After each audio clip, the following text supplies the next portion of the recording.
Hi guys, welcome back to episode 9, season 2 of the Lure Fishing Podcast. And as you can see, today we are in my shop, Low Tide Tattoo. And I've been stabbing Andy continuously today.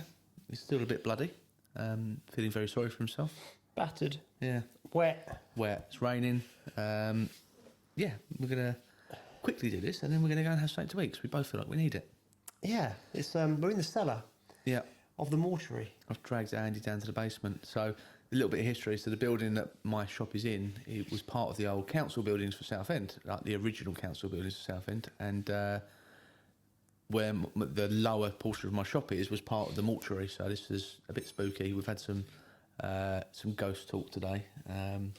So things have happened here. So if something, the picture frame moves or does something it's not meant to, it's just a ghost, don't worry. We could make a fortune on TikTok or whatever if we could capture a ghost on film. Yeah, exactly. Yeah. Well, I think we should crack on with the topic of today's conversation, and that's something me and you have been doing a bit of recently, and that is topwater fishing. Well, how far? What are we just getting to July, aren't we? Yeah. So we're 3 weeks into the river season. Yeah. And topwater. We've been going out early doors and trying to catch chub and pike, topwater. It's been perch. Yeah. So we thought we'd try and share. Well, we would share some of our favourite lures. Yes. Yeah, I mean, I've been doing, it's mainly all my fishing's been since the river season started. My local river, the Chelmer, is really weedy. Like, you get that horrible cabbage weed stuff.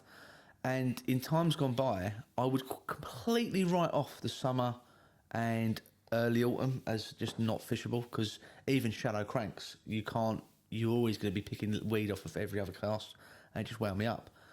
And even though I'd done a lot of topwater fishing for bass and things in the past, I've never really thought of it as something that was really viable for perch and chub, and sometimes pike if the weather's right and it's not too warm. But it's totally I've flipped all my opinions on their head, and now it's such a huge part of my arsenal for when it's warmer, that it's amazing that I spent all those years just ignoring the rivers this time of year. Yeah, it's crazy, isn't it? I think topwater, you've not got to worry about it too much. Don't worry about the weather conditions. Yeah. Don't worry about anything else. Just go and give it a go. You're presenting a lure where you know it's visible. You can see it. You can know it's fishing. You know it's doing what you want to do.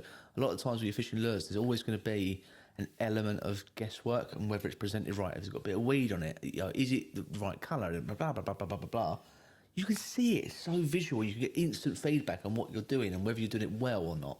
It's very satisfying. I think I used to get hung up on, it doesn't look, why does this work? Yeah. It looks crap. Yeah.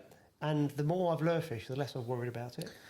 And I think also, musky fishing in America using topwater completely changed my whole outlook on it. Yeah. And now I just use different baits depending on the circumstances, but I don't get, if something doesn't work, I just put something else on. Yeah. I don't try and get too hung up or trying to work out what's going on.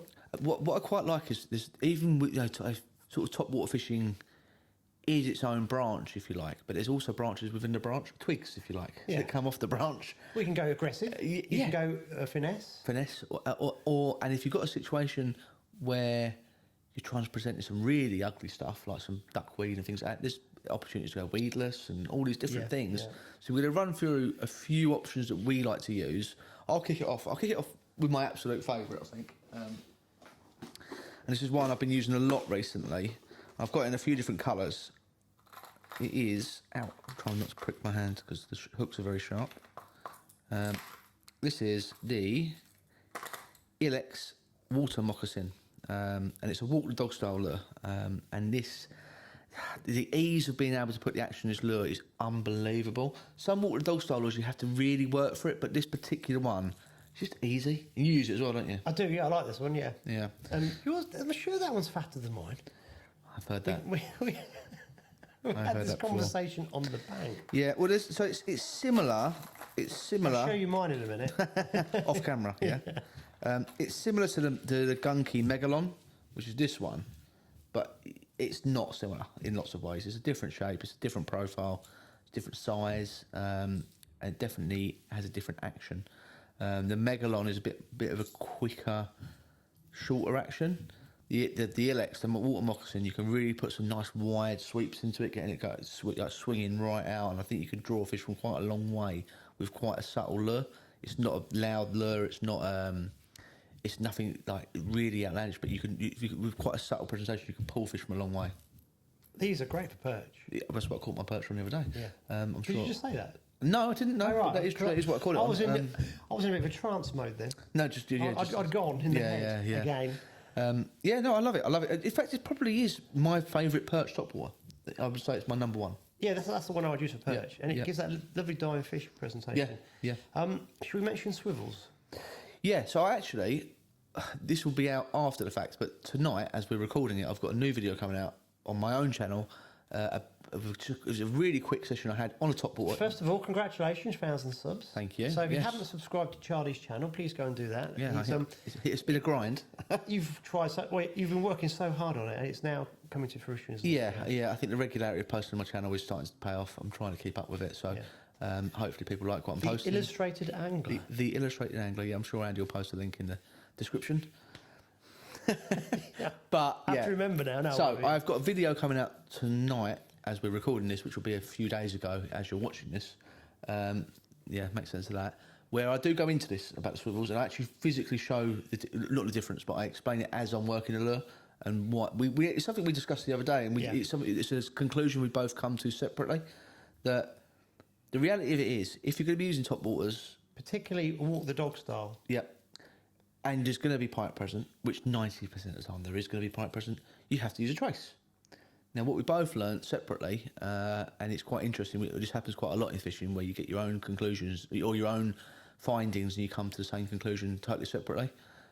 You can't have a swivel on the trace. That's what I meant by walk the dog. If you have a swivel on it, it works. It's like a counterbalance. Counterbalances it, yeah. As you're trying to, because the trace is going to swing, the trace is always going to swing the opposite direction to what your lure is going to go, which isn't really a problem if it's just the wire, because the wire's light enough and it doesn't create much drag. With that weight on the front. With that swivel, no matter how big it is, it's gonna work against your lure, and you're never going to quite get it to do what you want to do. And if the swivel's too big, it'll just nosedive the bait entirely. Yeah. So what I do, and I know a few other people that do it, and Andy said exactly the same thing the other day, is actually knot the wire directly to your braid.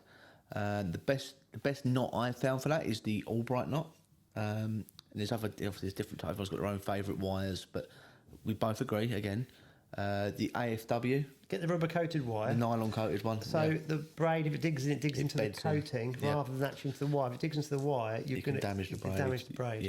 Yeah. So the nylon coated AFW multi-strand, surf strand, whatever it's called, that one.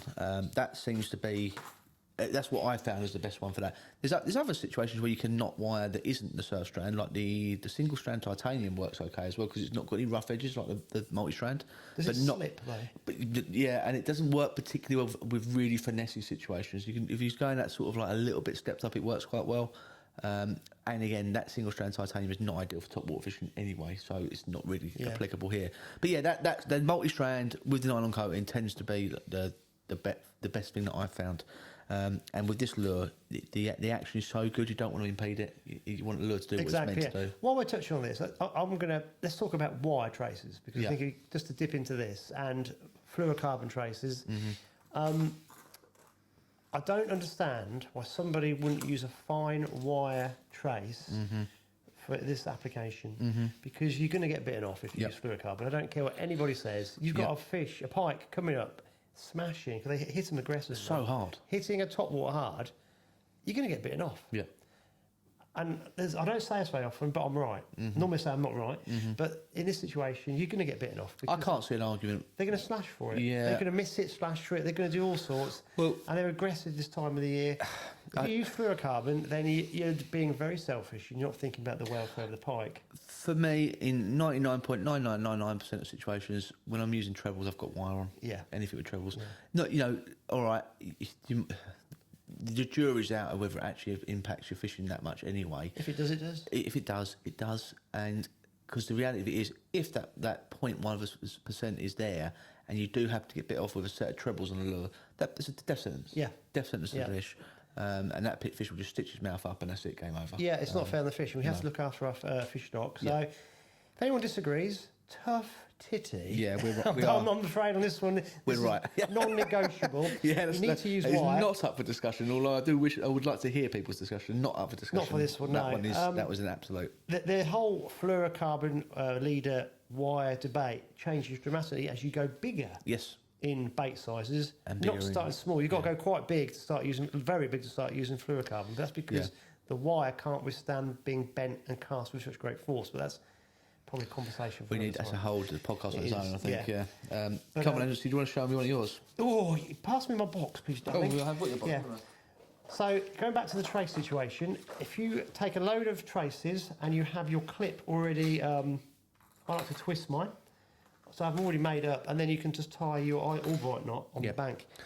Right. It's worth practicing these things at home as well, because very often when you're on the bank, you panic and you get it wrong. You try and do it too quick. You think, oh God, there's fish feeding. So make sure you've got this thing dialed in. Isn't that bizarre? Look, this is the box I took, and this is it is the same. Mine's as fat as yours, darling. Yeah.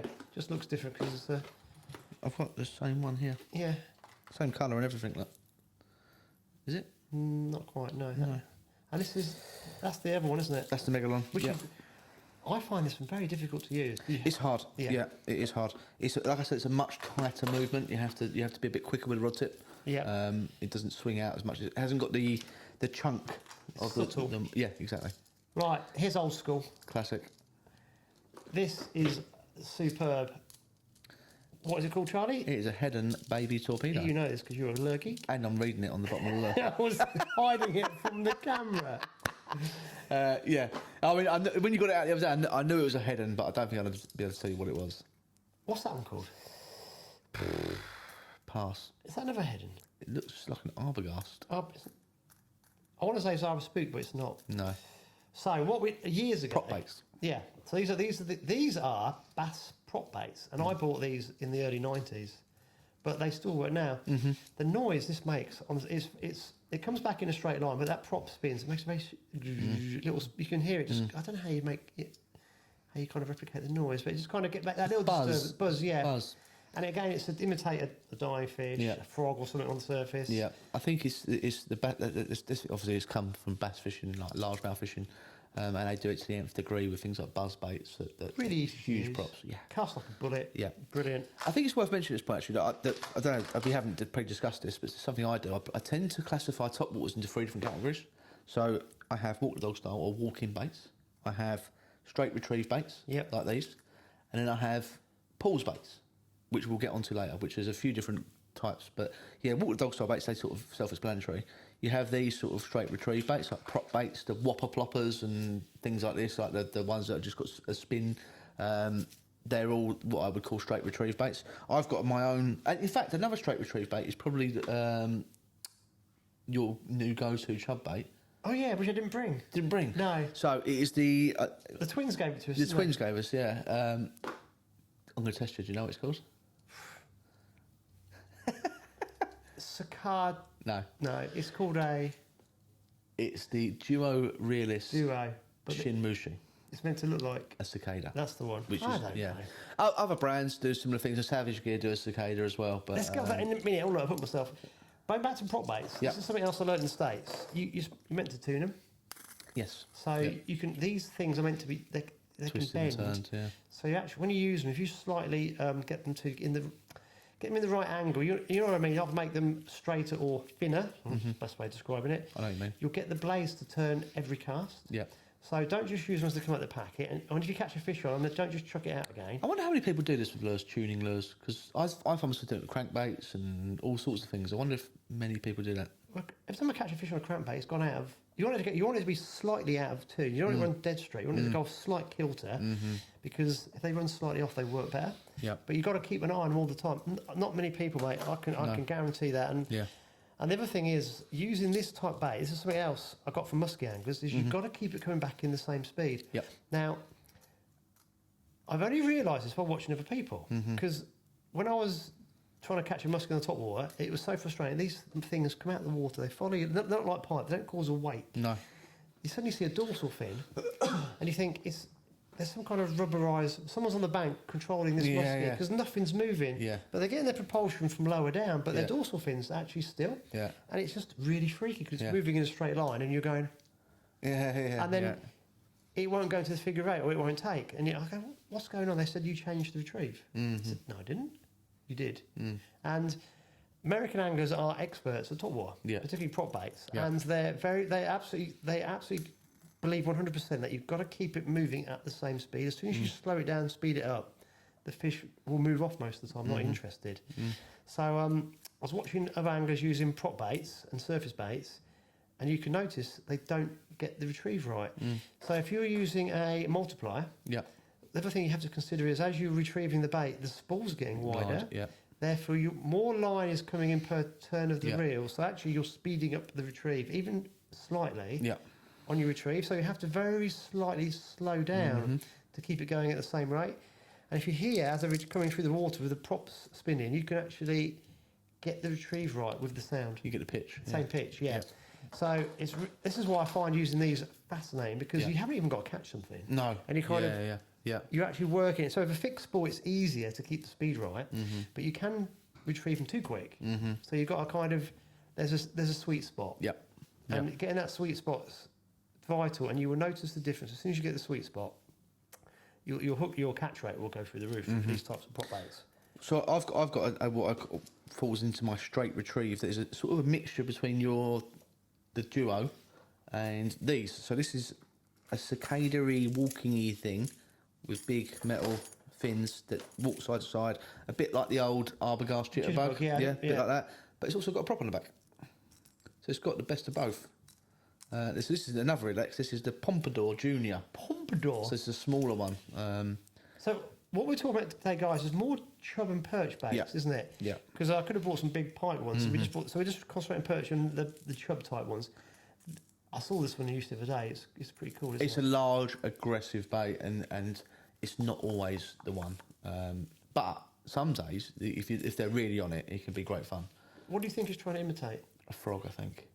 I think with these, they're trying to imitate ducks. Oh, maybe. I think. Maybe. Yeah. But this is so small. It's, anything, an amphibian on the top or something in distress on the surface. Yeah. I think that's the other thing not to get hung up about. Is what it's imitating. Don't worry about it. No, because this is why I stopped using them, because I'm going, it doesn't look like anything, but it doesn't have to. Yeah. And just get them going and actually get the bait working at what it's designed to do. Don't try and make it do something else with these. That's what I find. It's just real simple. Yeah. I've got another couple that I like. I don't catch many fish on them, but I really like using them, and that is frogs. So this is the Rebel. Is it the Rebel Tiny Frog or something like that? Or wee frog? It's like a finesse bass bait from the States. And this is what I was saying earlier when I was talking about Paul's baits. This is one of those where you can sort of, hollow body frog. Yeah. What was that thing you were doing on the previous podcast? What was I doing? Oh, the ASMR. Yeah, that. Do it with a frog. Squeezing the air out of a frog. These are killer when you're fishing into really heavy cover. So, like, when I say heavy cover, it sounds like a very Americanised term. What I mean is stuff that your trebles are going to get fouled on. So duckweed, cotweed would be perfect, is a nightmare for most top water fishing. With this, you're trying to fish it into that stuff, and you can leave it in position for. So if you find that there's what I call a hot spot or a strike zone, you can leave the lure in there. You're not fishing through it really quick. You can sort of twitch and let it sit, and all you get is like the little strands on the bank. As you twitch, they can rise and then fall through the water, and then that sits there primed for something to come over and swallow it. You have to use quite a specific setup for these because they're not easy to set the hooks on. That's the only thing. You can't go with the treble baits and things like that. Generally, they hook themselves. With this, you actually have to send it home. You have to put it there. Right. So when you're fishing baits like this, I find the best thing is to actually close your eyes. 100%. Just go and wait for that. Because if you watch what's going on, you can strike and pull it out of the fish's mouth. So with this, it's different, is it? I've never used this. Yeah, so frogs, you have to drive them home. You have, and what I tend to do, I haven't actually done it with this one. What I tend to do with a lot of the frog baits is I'll open the hooks up ever so slightly. Yeah, I was about to say, just so they're not so dead in line, because we're not fishing for bass. They're not as aggressive. They haven't got the same mouth structure. Perch are a bit closer, but chub not really. So I tend to just open the points up just so there's something to prick a fish when they get it in their gob. So yeah, that's a different one. I've never used the frog. It's not often I will. It's only in really super specific situations, fishing around pads, duckweed, things like that, where you need a lure to sit in one place for a long time. There's other types. Obviously, this is what we call a hollow body frog. But there's other types. Like I think Spro do one, the Irish frog, which is more of a consistent retrieve. It's got two big legs on the back that pulse and move. It's a weedless frog, but not the same concept. I've got another one here, which actually isn't a frog, but is a frog. It's exactly the same concept, but it's actually a bug. I forget who makes it now. My Will from Hanningfield brought this back from Bass Pro. So this is whereas that first one is what you'd call a walking frog. So as you work it, it would walk side to side and dip and dive. Yeah. This would be what would be referred to as a popping frog. So this has got a big concave nose, and that makes this is much more like your traditional poppers. Same sort of concept. It's got a weedless, like an offset hook set up. It's just got one hook. Yeah, it's got a single hook. Same concept, totally same. It's not hollow. No, it's like a proper plastic. I quite like that. It's cool, isn't it? You'd have to get that hook out, wouldn't you? Yeah, like I said, you need the right setup. You need a fairly stiff treble twig. trainer on there. Yeah. If you siliconed it, you could keep it up in the air, out of the weed. Yeah. That would work well, wouldn't it? Yeah. I've got the alternative to that. And this is the FFS frog. The FFS frog. So this is a You can tiny. see, I've just micro literally. There's a story behind this. I don't know if I should tell. Yeah, I think it's worth. At the end. Yeah, it was a bonus content. Yeah. So this is the FFS frog. So look at that. So we've gone from big frogs to little frogs. Compared to tadpole. Again, great on top water. Hugely, successful. This is the original. Yeah. So Tom's made a 2.0, I think he's called it. Yeah. That has a little ridge in the back, and you put foam in. Yeah. Guess whose idea that was? No. Are you getting royalties? And you put the hook through the foam. No. And although that's something we'll talk about in a next podcast, maybe. what? Tom Moyer giving me royalties? Well, not you royalties, but people. We'll touch on it in the next. So yeah. This is great for finesse. This is a finesse top water, and that's more in your face. Yeah, this is a bit more aggressive, and some days that finesse tactic could be absolutely killer if they're not really on it. There's a certain person or they've been hammered. I saw take it apart with this, but I can't mention anything yet. I know what you're talking about. Probably August, September, probably about 4 months' time. But yeah, great idea. So, I mean, it all depends what your water is. Sometimes the finesse approach works. Sometimes the in-your-face, approach works. Have it. And then certainly fishing over. If you want to go perch fishing and you've got a very good perch river and it's got a real big problem with cotweed, trust me, try fishing over the top of it. The other one, which actually I didn't bring any with me, is the Z-Man, what they called pop shads. So that's a more of a shad. It's the same sort of thing, big scoop in the nose. You can rig it with an offset hook, fish it weedless. I know Ash Costa's caught really well in the past, and loads of people fishing that really, really heavy duckweed. It's deadly. Yeah. Absolutely deadly. So that was that. And then, moving on from there slightly, you've got my other favourite pools bait, which is, you might have something similar in your box somewhere, a popper. Just a straight out of the box popper. I haven't. I like this. I'm going to steal this one. So that's a Rapala skitter pop. I do like this. It's really cool. Yeah. It is a pike magnet. They love it. Do you still? Yeah.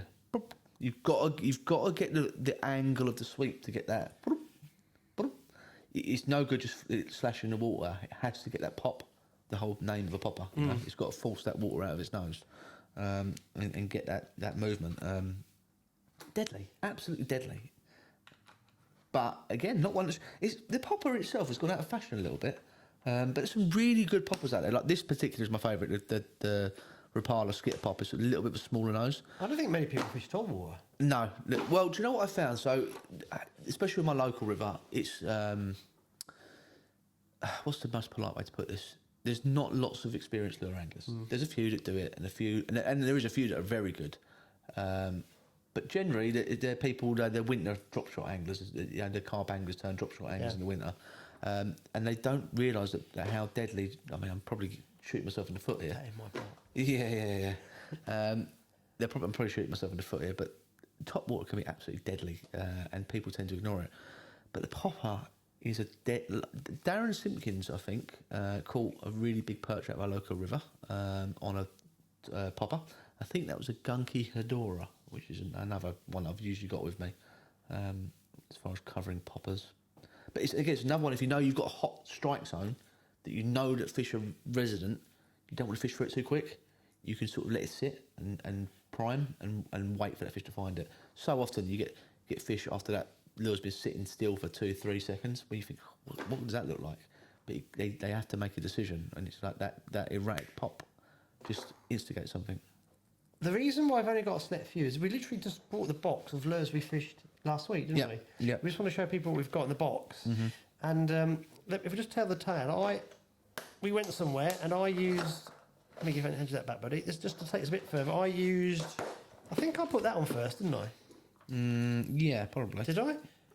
Just to create some disturbance. No, I used something else first. No, you used the duo. What did I catch that little chubby on? Duo.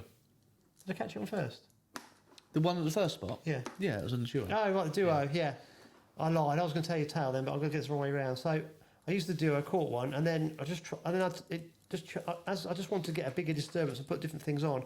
Sadly, nothing else worked. And I think with topwater, what we've discovering as well is that if they're going to have a go, it's usually instant. It's pretty much straight away. Yeah. So I did try and get another response by using something else, but it didn't really work. Which is I quite like for this time of year, because the fish are active, the fish are moving around, they're not sitting holed up like they are in winter, just waiting for food to come to them. They're actually actively hunting, and it's a very enjoyable way of fishing, being active and getting out and moving around and doing something. And you haven't got to do it for very long. Like, you can cover a big stretch of river or canal or lake or whatever in not a lot of time, because you're always moving and looking for fish and being active and going, I only need 3 casts in this swim and I'll know if the fish are there or not. Very often, if you get a follow or a swipe at a lure, that's it, your chance is gone. Yeah, I never get them to come back. No. So you haven't got to spend 25, 30 minutes of swim grinding it out. You'll know pretty much straight away if they want it. But it's not the same on a subsurface bait. No. It's weird, the difference. It's like, when they're up for it, they'll go for it. Yeah. But you get that one opportunity and that fish won't come back. Yeah, if you've got a subsurface bait, they can come back again. Yeah.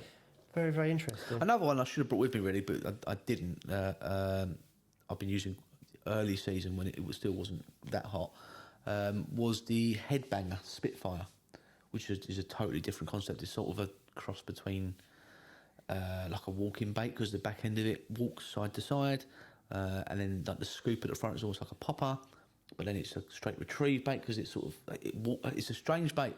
Pike is most like crack for pike. They love it. So if you don't know what Charlie's on about, if you watch Fly versus Jerk, and they've been using these type of headbanger lures in that. I'm not a great advocate of the subsurface ones. It seems to be so much going on, but the top water, you're right. There's something that's going on there. That I don't know if it's the fact that you got something is pushing water, and you got that kind of articulation behind. Yeah, it's almost like a swim bait. Yeah. Behind it, and then whether they think that that's what's chasing, and that it's like the scoop is the bait fish, that's the secondary fish. It's like the old Savage Gear logo, isn't it? Like the perch and the zander mouth in the pike mouth. Whether that's what it is, I don't know. Yeah.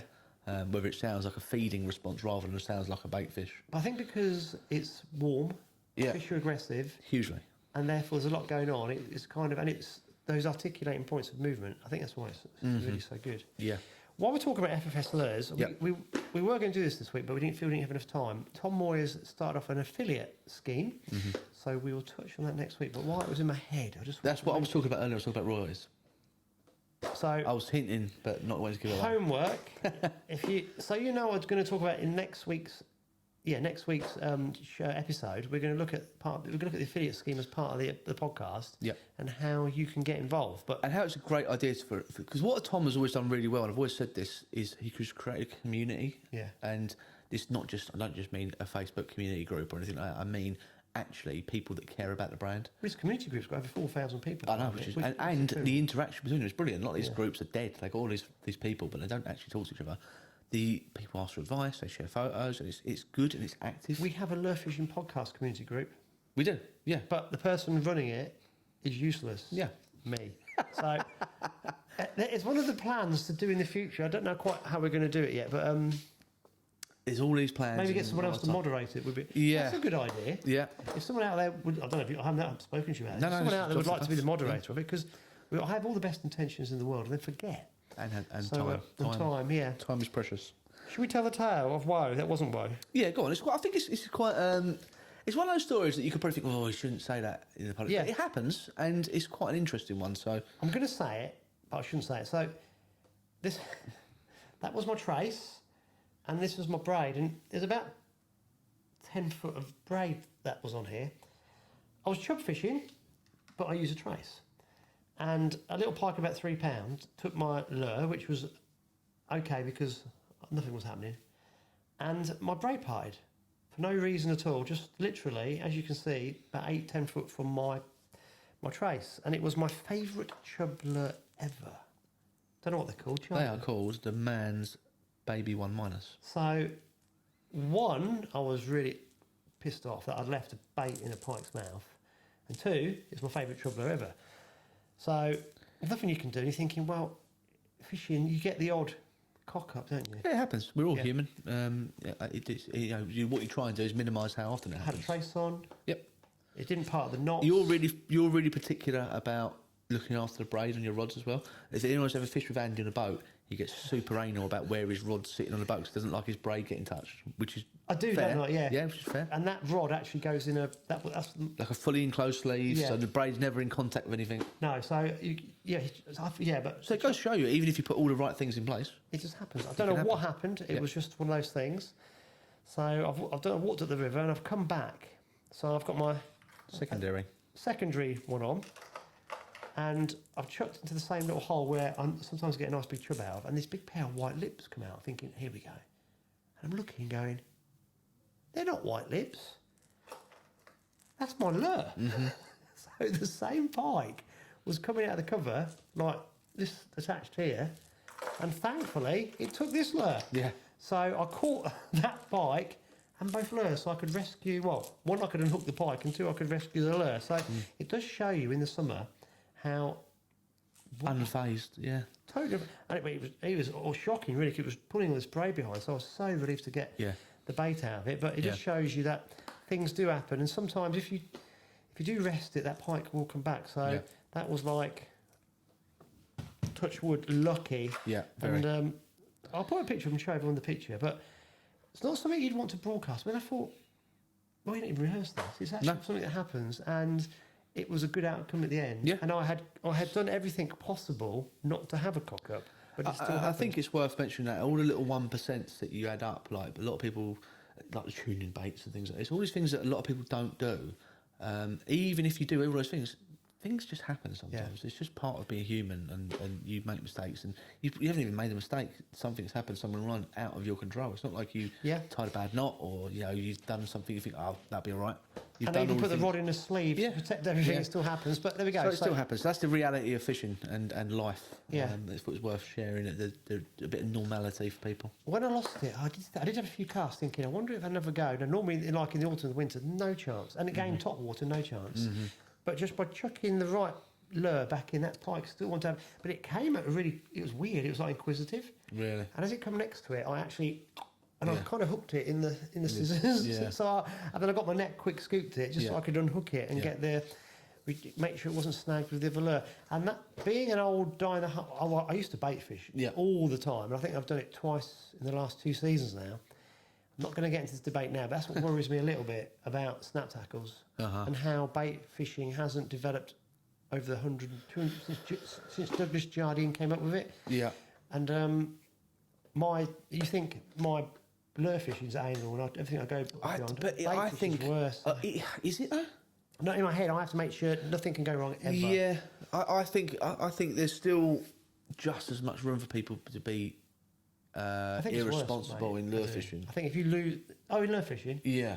Well, I think if you lose a lure and crack up, mind you, the pike will pick him up off the bottom. Plus, like I see, like we were saying earlier, I see so many people using lures with fluorocarbon. Like they shouldn't be. No. I see it all the time. Don't get me wrong. If I'm like fishing a single jig hook and things like that, and I'm specifically targeting perch, and generally I crush the bars anyway because I can't be bothered to dig them out of a net, then I'll probably use fluorocarbon 90% of the time. If it's second I've got a treble on anything, it's got wire on. Yeah. It's got to. It's just got to. And I see people fishing with spinners and things like that with trebles and no wire. I think it's literally jack magnets. If someone's to say what are you going to use to catch a jack, it's going to be a spinner. So why people don't do that? And I don't know why this is, because it feels like to me, because I'm part of the lure fishing thing, I feel like there's plenty of information out there, but maybe there isn't. Maybe people who are new to it haven't got that, they're not accessing that information at an early stage. I don't know. I don't know. Even like if I'm using a shad like this, Yeah. I've just got it in here, just an example. That's a weird bait, isn't it? What's that one? That is a cotton cortel, is it? Is it? It's again, I've had it years. And it's got a bit of green on it because... Thin. It's I've been laying up against that, yeah. And I've hooked this upside down. No, I haven't. You know what Andy's tired? I was looking at it. I think that's a cotton cordell, but I'm not sure. It's called a thin fin. So someone... Bought in the 90s again. Yeah. It's an interesting shape, that. With an interesting colour on. But it's not topwater, so let's talk about that No. Even not using a little shad like that, I use a really small... little bite trace. Yeah. Yeah. Because it's not fair on the fish, on the pike, to leave a hook in them. Yeah. And it doesn't affect you. If it does affect my fishing by 5%, then I'm quite happy to accept those odds.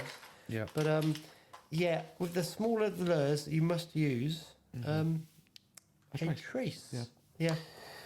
Hair end of the sermon. Hair end of the sermon, yeah, nice. I think that's a nice way to round off, telling people off. Or educating, depends which angle you're coming at.